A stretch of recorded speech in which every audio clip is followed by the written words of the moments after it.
everyone. In this video, I am going to cover the viruses which causes hepatitis. So here we will cover half of the viruses, the remaining half will be in the part 2. So let's start it. So basically there are 6 viruses we have to cover. Hepatitis A virus, B virus, C virus, D virus, E virus and G virus. There is no hepatitis F virus. A, B, C, D, E, there is no F and there is G virus. So total 6 viruses are there which causes hepatitis. So among them the first 2, that is A and B, we are going to cover in this part 1 video in this session. I am going to cover the first 2, that is hepatitis A virus and hepatitis B virus. So all these viruses I will try to cover in the common heading so that you can fill this table and learn it very easily. So first I will let you know the introduction, then the morphology of all these viruses, whether which of them is DNA, which of them is RNA. Then we will see the transmission, the mode of transmission, the route of transmission from one person to another. Then we will see the epidemiology, important clinical features, lab diagnosis, treatment and prevention. So under these headings we will try to cover these viruses one by one. Okay, so let's start it. Let's start the viruses which causes hepatitis. Okay, so the viruses which causes hepatitis, there is a heterogeneous group. I told you there are 6 different viruses. They all belong to different families. I will tell you the families of all of them, the families of all 6. I will tell you. So they all belong to different families, but one thing is common in all of them. The common thing is that they all are hepatotropic. What do you mean by hepatotropic? That is, they cause inflammation of the liver. They all causes acute inflammation of the liver. They all are hepatotropic and they all cause acute inflammation of the liver. They all produce similar, identical histological lesions in the liver and they all produce the same clinical features, that is nausea, vomiting, jaundice, fever. So the clinical features are same in all of them. The histological features are same in all of them. They all causes inflammation of the liver, that is hepatotropic, but they belong to different families. They all 6 belong to different families. So in our syllabus there are 6 viruses which causes hepatitis: A, B, C, D, E. There is no F and G. So these are the 6 viruses. Let me tell you the family. Out of these 6, the first 5 are ultra important. The 6th G1 is non-pathogenic. It do not cause the disease. We came to know later on. So first 5 are important: A, B, C, D, E. Let me tell you the family of all 5. You have to learn the family. Hepatitis A virus belong to enterovirus family. The genus is Picornavirus. Enterovirus, the genus is Picornavirus. Hepatitis B virus belong to Hepadnaviridi family. Hepatitis C virus belong to Flavivirus family. D is Viroids. It is unclassified, known as Viroids. And E is Hepe virus. So please learn the families of all 5 virus: A, B, C, D, E. Can you say it once to learn so that you will have a better understanding? Hepatitis A virus is enterovirus or Picornavirus. The genus is Picornavirus. Hepatitis B virus is Hepadnavirus. Hepatitis C virus is Flavivirus.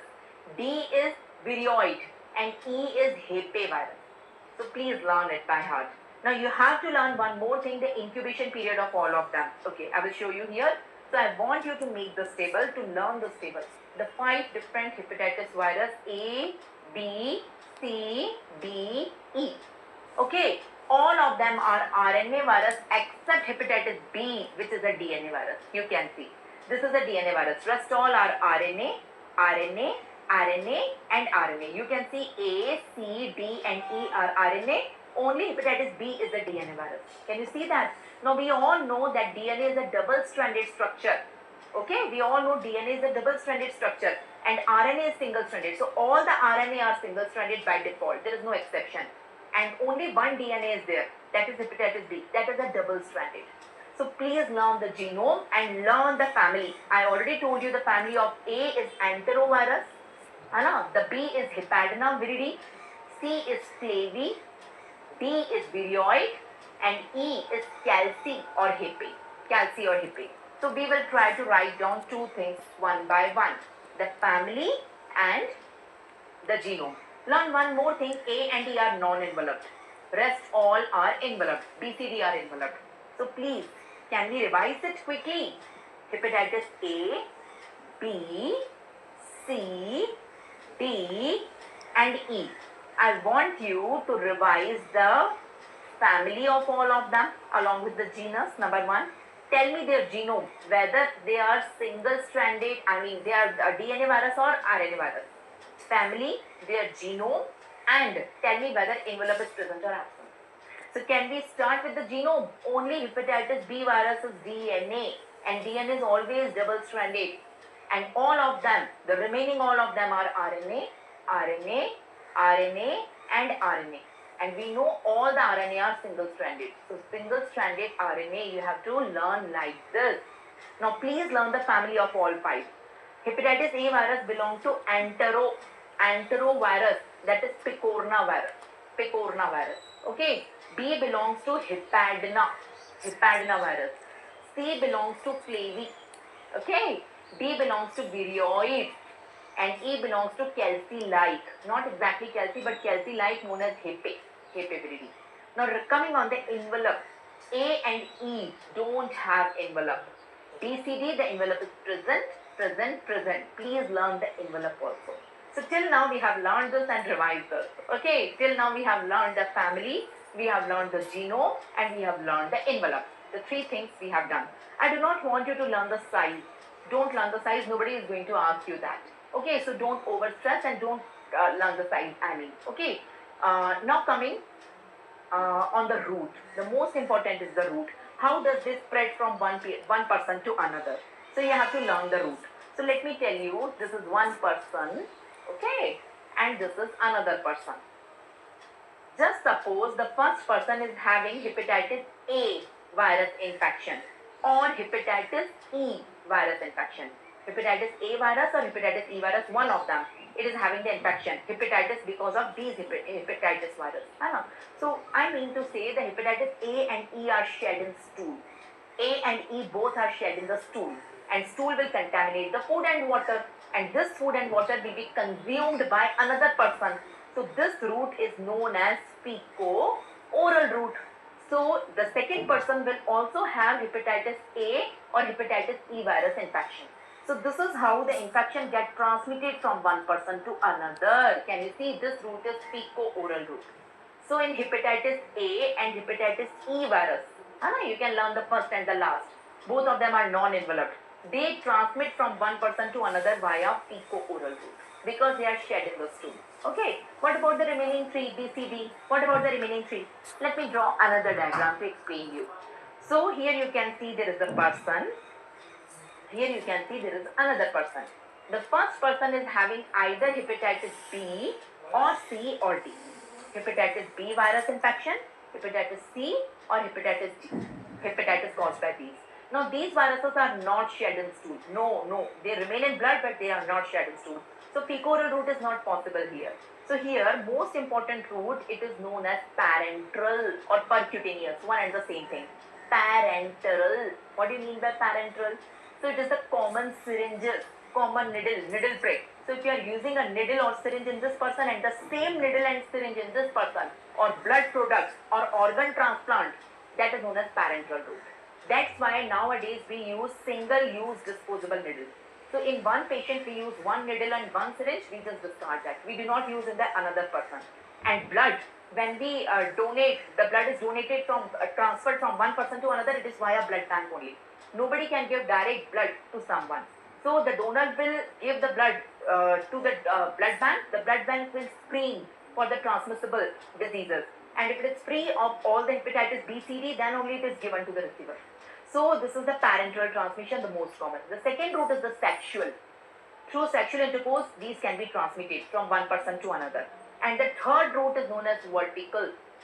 The third route is vertical. Vertical is placental. So the second person is the fetus of the first. The first person is the mother. Let me draw the diagram. So let me draw. There is a pregnant lady. Here I am drawing the pregnant lady.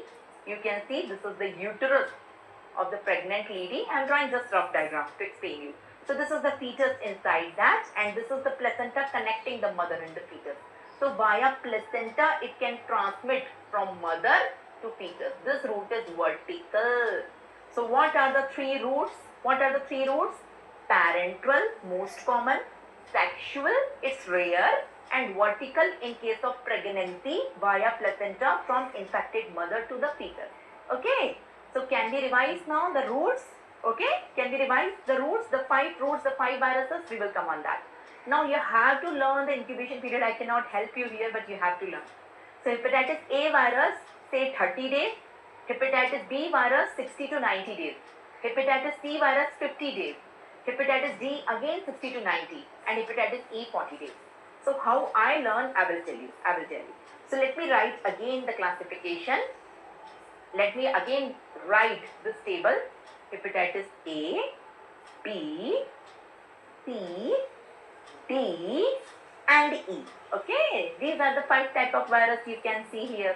Okay, now what I taught you this one is DNA, rest all are RNA. I am not writing rest all are RNA. Okay, only this one is double stranded, rest all are single stranded, because RNA is always single stranded. Okay, and these two are non-enveloped. Envelope is absent, and these 3 are enveloped. This is regarding the envelope I told you. This is regarding the genome I told you. Families we have already discussed. Now I want you help you to learn for the incubation period.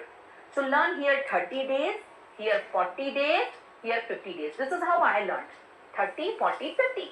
30 days on an average, 40 days on an average, 50 days on an average. What about B and D? Say 60 to 90. Both of them have same, because D always occurs with B. You may be knowing that. I will teach you. D is defective. It occurs with B. So incubation period is same, 60 to 90 days. Learn like this, you will never forget. I tried to explain you, to help you to learn. Okay. And what is the route of transmission? What is the route? So say here pico-oral.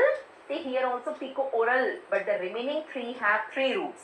It can be parenteral, it can be sexual, it can be vertical. You can understand. Most common is parenteral. I hope till now it's crystal clear. So let's proceed ahead and understand. Okay. Now I want to teach you one thing here. Very important, ultra important. Please everyone here.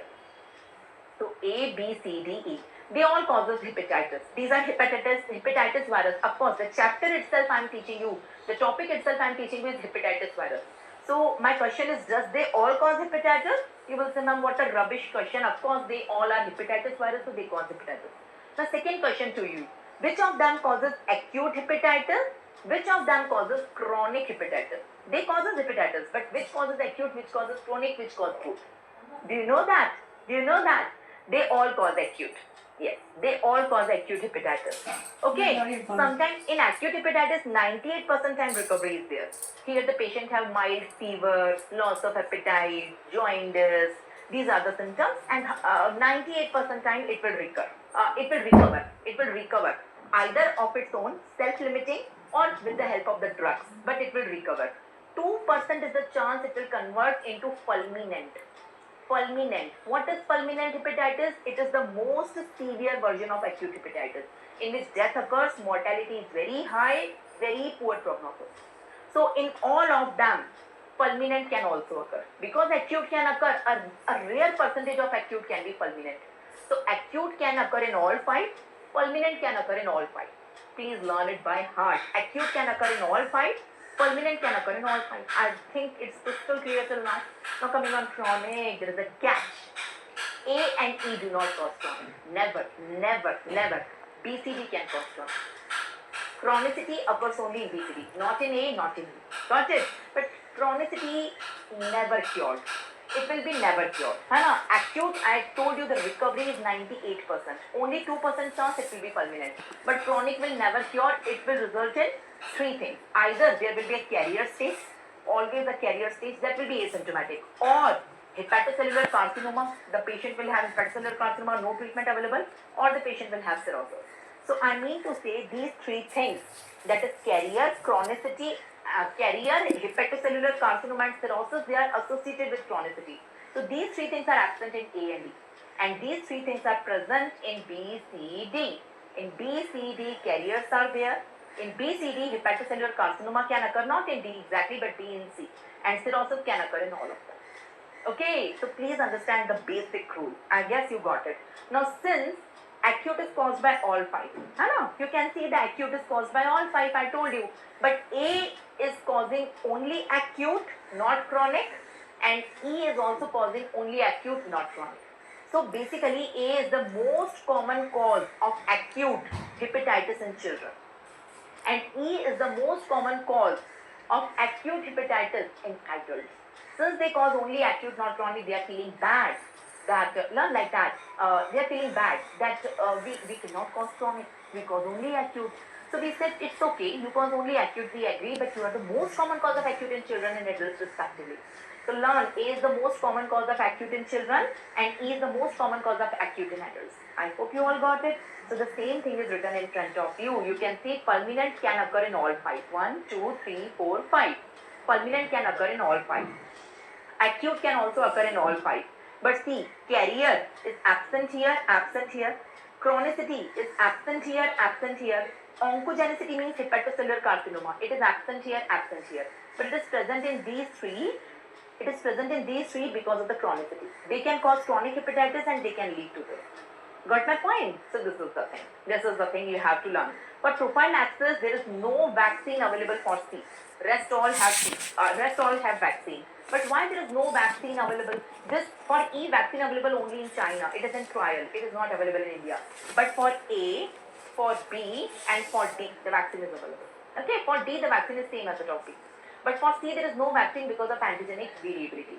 Therapy or treatment I will teach you correspondingly when I will teach you the viruses.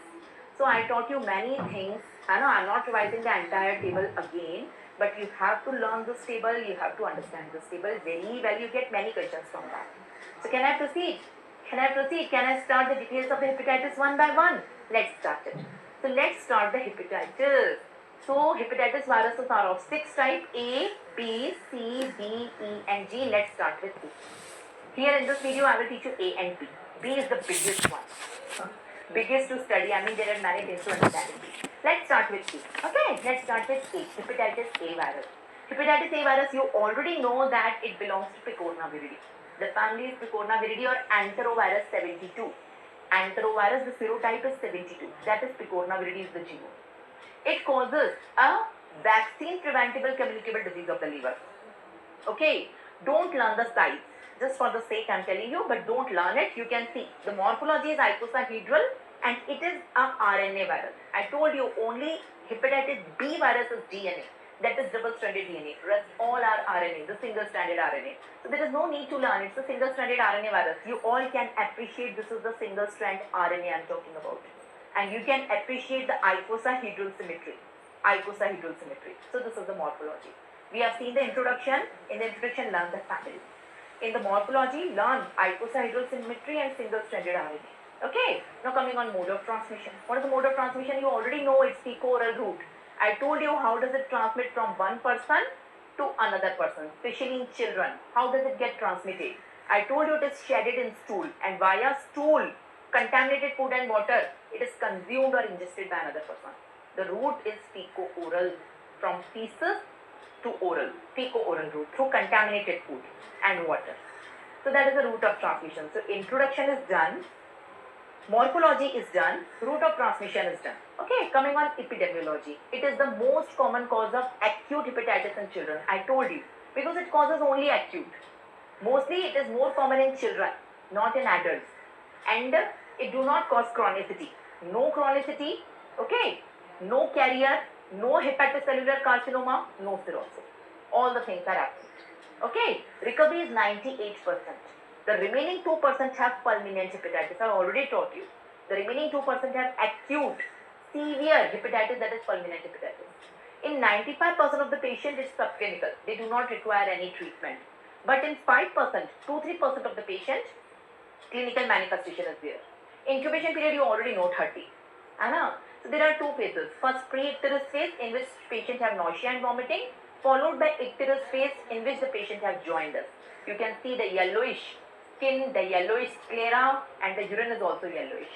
That is known as icterus, the jaundice. Okay? So the two phases, pre-icterus and icterus. So that is all about the clinical features. What we have learned in the clinical features of hepatitis A, can we revise it quickly? What we have learned? We have learned that in 95% of the patients, it's subclinical, no treatment required. They even don't know they have the infection. In 3% of the patients, it's acute hepatitis. It occurs in children. And here two phases are there. Pre-icterus, in which patients have nausea, vomiting, and icterus, in which patients have jaundice. The remaining 2%, total is 100%. The remaining 2% have fulminant hepatitis. Here, the prognosis is very poor and mortality is very high. So this is the summary of clinical features of hepatitis A. Okay, I hope you got it. So what is a lab diagnosis? Now imagine you are a pediatrician and a child is coming with the mother to your clinic. The mother is complaining that my child is having fever. Second, my child is having loss of appetite. And thirdly, the skin and sclera is yellowish in color. That is, they are complaining of jaundice. So based on the symptoms, the most common suspicion you have, the patient is having hepatitis A virus infection because it is a child also, that also favoring the diagnosis. Now you want to confirm that. What is your specimen? What specimen I can take and what test I can do? I can take the stool sample in which I can look for the virus. The virus is shed in the stool. Or else I can take the blood sample in which I can test the virus also and the antibodies against the virus, immunoglobulin. There are two types of immunoglobulin formed, IgM and IgG. IgM represents acute infection right now and IgG infection past. IgG antibodies represent the past infection or recovery. IgG will be forever. So antibodies are present in blood, obviously. Antibodies are not present in stool. In the stool you can get the virus. In the blood also you can get the virus. But in the blood you can get antibodies. So two diagnosis, two samples we can take. We can take the blood, we can take the stool. In the stool look for the virus and in the blood you can look for the virus and antibodies. The two types of antibodies, IgM and IgG. So same thing is written in front of you. The antibodies are present in the serum. IgM represent acute infection and IgG in absence of IgM represent past infection or recovery. And you can detect the virus, not the antibody, the virus in the stool as well as in the serum. Okay, you can see the graph. You can get image-based questions on the graph also.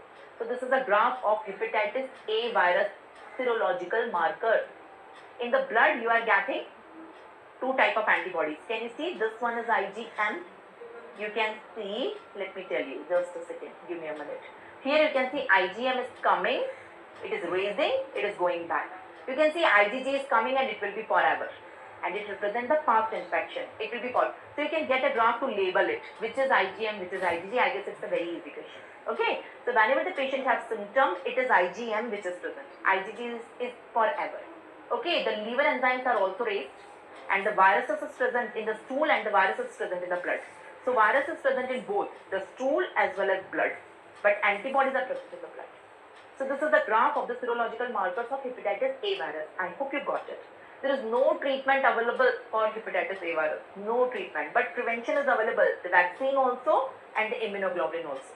The vaccine is the active immunization. Active immunity is provided, and here the passive immunity is provided by immunoglobulin, the ready-made antibody. Okay. So vaccine, there are two types of vaccines available. Formaldehyde inactivated vaccine and live attenuated. One is killed, one is live. To whom this vaccine is given? All the children. It is included in National Immunization Program. National Immunization Schedule, I guess you have read it in multiple subjects. So in National Immunization Schedule, you may have read it. We give for hepatitis A virus also, we give it. So all the children for National Immunization Schedule, we give it for hepatitis B virus. But all the children who are more than 1 year, they should be vaccinated for hepatitis A virus also. The travelers to the country where the endemicity is high and the patient of chronic liver disease. So these are the indications. Okay, coming on the immunoglobulin. In the immunoglobulin, when the immunoglobulin is given, it is given for post-exposure prophylaxis. The patient is already exposed. For example, someone is having hepatitis A. The child is having hepatitis A. Now, mother cannot be isolated. Mother is required for taking care of the child. So, what prevention you are giving to the mother? The mother is already exposed to the child. The child is positive case. It is already proven case. So, all the household contacts you will give immunoglobulin. Immunoglobulin should be given as soon as possible after exposure, within 2 weeks of exposure. And the dose is 0.02 ml per kg. For example, the weight of the mother is 60 kg, so 60 into 0.02, whatever it is. So this is the immunoglobulin. So we are done with hepatitis A virus. We will revise it in the end, but we have seen the introduction, the morphology, the transmission, the epidemiology, Clinical features, lab diagnosis, treatment, prevention, everything. Let's solve some p-values and come on the next virus, hepatitis B virus. Read the question, tell me the answer. Which of the following is true regarding hepatitis A virus? This statement is true. It causes carcinoma? I don't think so. It causes carcinoma. It is not causing. It helps hepatitis B virus for replication. What do you say? It is a common cause of hepatitis in children. What do you say? It causes chronic? No, it never causes chronic. Chronic, no chronicity, no carcinoma, no cirrhosis, no carrier state. It helps hepatitis B virus but not for replication. For entry in the host, it helps. But yeah, it causes acute hepatitis in children. Rather, it is the most common cause of hepatitis in children. So true among them is only C, not other. So correct answer is C. Coming on the next question. Hepatitis A is transmitted by what route? Is it blood route? Is it inhalation? Is it fecal or all of the above? Of course, I told you A, B, C, D, E may say A and E have fecal route. Remaining three have parenteral, vertical or sexual route. So fecal is the correct answer. Here the correct answer is fecal. Okay. So let's start hepatitis B virus. We are done with A. We have seen the questions also. Now let's start hepatitis B virus. Can I start hepatitis B virus? So let's start hepatitis B virus. It's very important. Okay.